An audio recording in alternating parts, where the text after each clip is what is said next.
ಹೊನ್ನಾವರದ ಎಂಪಿಇ ಸೊಸೈಟಿಯ SDM ಮಹಾವಿದ್ಯಾಲಯದಲ್ಲಿ Swami Vivekananda ಜಯಂತಿಯ ಅಂಗವಾಗಿ ರಾಷ್ಟ್ರೀಯ ಯುವ ದಿನ ಕಾರ್ಯಕ್ರಮವು ಕಾಲೇಜಿನ ಆರ್.ಎಸ್. ಹೆಗಡೆ ಸಭಾಭವನದಲ್ಲಿ ನಡೆಯಿತು.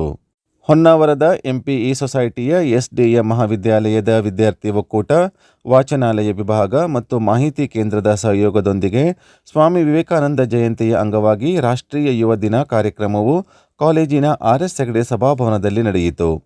ಕಾರ್ಯಕ್ರಮಕ್ಕೆ ಮುಖ್ಯ ಅತಿಥಿಗಳಾಗಿ ಆಗಮಿಸಿದ ಎಸ್ಡಿಎಂ ಮಹಾವಿದ್ಯಾಲಯದ ವಿಶ್ರಾಂತ ಪ್ರಾಚಾರ್ಯರಾದ ಡಾಕ್ಟರ್ ಎಸ್.ಎಸ್. ಹೆಗಡೆಯವರು ವಿವೇಕ ಚಿಂತನೆ ಮತ್ತು ವಾಣಿಯ ಕುರಿತು ಮಾತನಾಡಿ, 160 ವರ್ಷಗಳ ಹಿಂದೆ 39 ವರ್ಷ ಬದುಕಿದ್ದ ಸ್ವಾಮಿ ವಿವೇಕಾನಂದರು ಯುವಕರಿಗೆ ಆದರ್ಶ ಪ್ರಿಯರು, ಪ್ರೇರಣೆಯ ಮೂಲವಾಗಿದ್ದರು.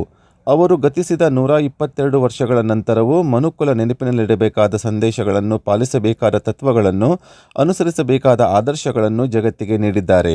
ಅತ್ಯಂತ ಕಡಿಮೆ ಅವಧಿಯಲ್ಲಿ ಬದುಕಿ ಗರಿಷ್ಠ ಸಾಧನೆ ಮಾಡಿದ ಅವರ ಆದರ್ಶಗಳು, ತತ್ವಗಳು, ವಿಚಾರಗಳು, ಚಿಂತನೆಗಳು ಅಜರಾಮರವಾಗಿವೆ. ಜಗತ್ತಿನಲ್ಲಿ ಹೆಚ್ಚು ಜನಸಂಖ್ಯೆಯುಳ್ಳ ಭಾರತದಲ್ಲೇ 80% ಹೆಚ್ಚು ಯುವಕರಿದ್ದಾರೆ. ರಾಷ್ಟ್ರದ ಒಟ್ಟು ಮಾನವ ಸಂಪನ್ಮೂಲದಲ್ಲಿ ಯುವ ಸಂಪನ್ಮೂಲದ ಸದ್ಬಳಕೆಯಿಂದ ಸದೃಢ ಹಾಗೂ ಪ್ರಗತಿಪರ ರಾಷ್ಟ್ರ ನಿರ್ಮಿಸಲು ಸಾಧ್ಯ. ಯುವಕರು ದಣಿದಾಗ, ತಮ್ಮ ಕಾರ್ಯಗಳಲ್ಲಿ ವಿಫಲರಾದಾಗ, ದುರ್ಬಲತೆಗೆ ಒಳಗಾದಾಗ, ಮನೋಬಲವನ್ನು ಕಳೆದುಕೊಂಡಾಗ ವಿವೇಕಾನಂದರ ವಾಣಿಯು ನವ ಚೈತನ್ಯವನ್ನು ನೀಡುತ್ತದೆ ಮತ್ತು ಗುರುತರ ಸಾಧನೆಗೆ ಸ್ಫೂರ್ತಿ ನೀಡುತ್ತದೆ. ತಾತ್ವಿಕ ಮತ್ತು ನೈತಿಕ ಮೌಲ್ಯವನ್ನು ಕಳೆದುಕೊಳ್ಳುತ್ತಿರುವ ಇಂದಿನ ಯುವಕರನ್ನು ಸನ್ಮಾರ್ಗದ ಕಡೆಗೆ ಕರೆದುಕೊಂಡು ಬರುವ ಶಕ್ತಿ ವಿವೇಕವಾಣಿಗೆ ಇದೆ. ಯುವಕರು ಅನ್ಯ ಸಂಸ್ಕೃತಿಯ ಸೆಳೆತಕ್ಕೆ ಒಳಗಾಗದೆ ಭಾರತೀಯ ಸಂಸ್ಕೃತಿಯನ್ನು ಬೆಳೆಸಿಕೊಂಡು ಸನಾತನ ಸಿದ್ಧಾಂತವನ್ನು ಮೈಗೂಡಿಸಿಕೊಳ್ಳಬೇಕಾಗಿದೆ. ಹೃದಯದಲ್ಲಿ ವಿವೇಕ ಸಂದೇಶವನ್ನು, ಮನಸ್ಸಿನಲ್ಲಿ ವಿವೇಕ ಚಿಂತೆಯನ್ನು ಮಾಡುವುದರಿಂದ ಈ ಸದುದ್ದೇಶವು ಸಾಧ್ಯ ಎಂದರು. ಕಾರ್ಯಕ್ರಮದ ಅಧ್ಯಕ್ಷತೆಯನ್ನು ವಹಿಸಿದ್ದ ಪ್ರಾಚಾರ್ಯರಾದ ಡಾಕ್ಟರ್ ರೇಣುಕಾದೇವಿ ಗೋಳಿಕಟ್ಟಿ ಅವರು ಮಾತನಾಡಿ, ವಿವೇಕಾನಂದರು ಜಗತ್ತಿನ ಬೆಳಕು, ರಾಷ್ಟ್ರದ ಬೆರಗು. ವ್ಯಕ್ತಿ ತನ್ನಲ್ಲಿರುವ ಶಕ್ತಿಯನ್ನು ಬಳಸಿಕೊಂಡು ಬೇಡವಾದುದನ್ನು ಮನಸ್ಸಿನಿಂದ ತೆಗೆದುಹಾಕಿದಾಗ ಮೌಲ್ಯಯುತವಾದ ಜೀವನ ನಡೆಸಲು ಸಾಧ್ಯ.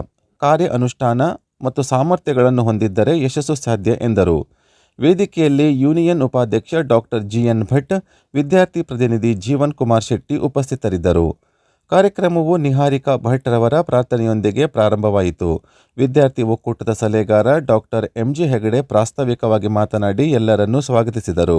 ಇತಿಹಾಸ ವಿಭಾಗದ ಮುಖ್ಯಸ್ಥರಾದ ಪ್ರೊಫೆಸರ್ ಮಂಜುನಾಥ ಭಂಡಾರಿ ಕಾರ್ಯಕ್ರಮ ನಿರೂಪಿಸಿದರು. ಗ್ರಂಥಪಾಲಕಿ ನರ್ಮದಾ ಭಟ್ ಕೊನೆಯಲ್ಲಿ ವಂದಿಸಿದರು. ಮಂಜುನಾಥ ಭಂಡಾರಿ, ಶ್ರೀ ಮಂಜುನಾಥ ನ್ಯೂಸ್, ಹೊನ್ನಾವರ.